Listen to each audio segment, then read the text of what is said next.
तो आगे बढ़ते हैं। कह रहा है question, the number of conductors of the compensating winding in a DC machine, कि जो नंबर ऑफ कंडक्टर्स होता है कंपनसेटिंग वाइंडिंग में किसी डीसी मशीन में, वो क्या होता है? तो always less than the number of armature conductors per पोल, यानी कि पर पोल में जितने आर्मेचर कंडक्टर्स होते हैं उनसे हमेशा लेस होता है। Number of conductor of the compensating winding in a DC machine is always less than the number of armature conductors per pole. Next question है, in a DC machine how are the commutating pole winding connected? तो commutating pole winding कैसे करी जाती है? तो in series with the armature winding, in series with the armature winding, ठीक है। Commutating pole winding कहे चाहे कंपनसेटिंग वाइंडिंग कहे, ये in series with the armature winding. Third question है, in electromechanical energy conversion devices generators and motor a small air gap is left between the rotor stator and rotor in order to, यानी कि जो भी electromechanical conversion devices होते हैं जैसे generator हो गया, मोटर हो गया, स्मॉल एयर गैप दिया जाता है किसके लिए? तो मैकेनिकल क्लियरेंस रहे, कि रोटर जो है वो स्टेटर में लड़े नहीं। अगर स्मॉल एयर गैप नहीं देंगे तो लड़ेगा, तो उससे क्या मैकेनिकल क्लियरेंस रहती है। A dash is a heteropolar structure with stationary poles and a rotating armature, ठीक है।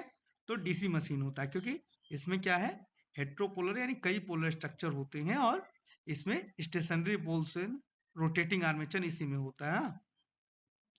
फिर कह रहा है a 6 pole wave bound armature has 600 conductor and is driven as 700 rpm. Determine the generated EMF in the armature if the flux per pole is 10 millimetre. तो ठीक है, पहले हम देख लेंगे क्वेश्चन में क्या क्या दिया है।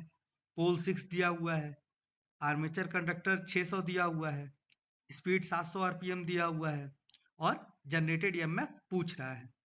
और हमारा जो फ्लक्स पर पोल है वो 10 मिलीवेबर यानी 10 इंटू 10⁻³ वेबर हो जाएगा।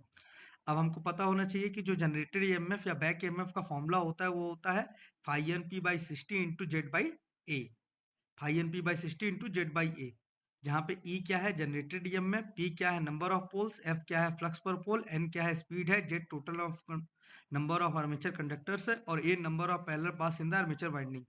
अब चूंकि वेव बाउंड कहा है क्वेश्चन में तो नंबर ऑफ पैरेलल पाथ 2 हो जाएगा, लैप कहा था तो पोल के बराबर होता है। ये सारी वैल्यू रख देंगे और हमारा ई कितना आ जाएगा 210 volt. Next question, may be variously defined as the periphery of the armature divided by the number of poles of the generator, the distance between two adjacent poles। कह रहा है कि इसको हम कैसे डिफाइन कर सकते हैं कि periphery of the armature divided by the number of poles of the generator, ठीक है। और the distance between two adjacent poles, दो एडजेसेंट पोल के बीच के डिस्टेंस को हम क्या कहेंगे? पोल पिच कहेंगे। क्या कहेंगे? पोल पिच कहेंगे। Which of the following losses is together called iron losses? Iron loss किसको कहेंगे? एडी करंट लॉस और हिस्टेरिसिस लॉस, ये दोनों मिलके हमारा आयरन लॉस बनाएंगे। Okay, all the best.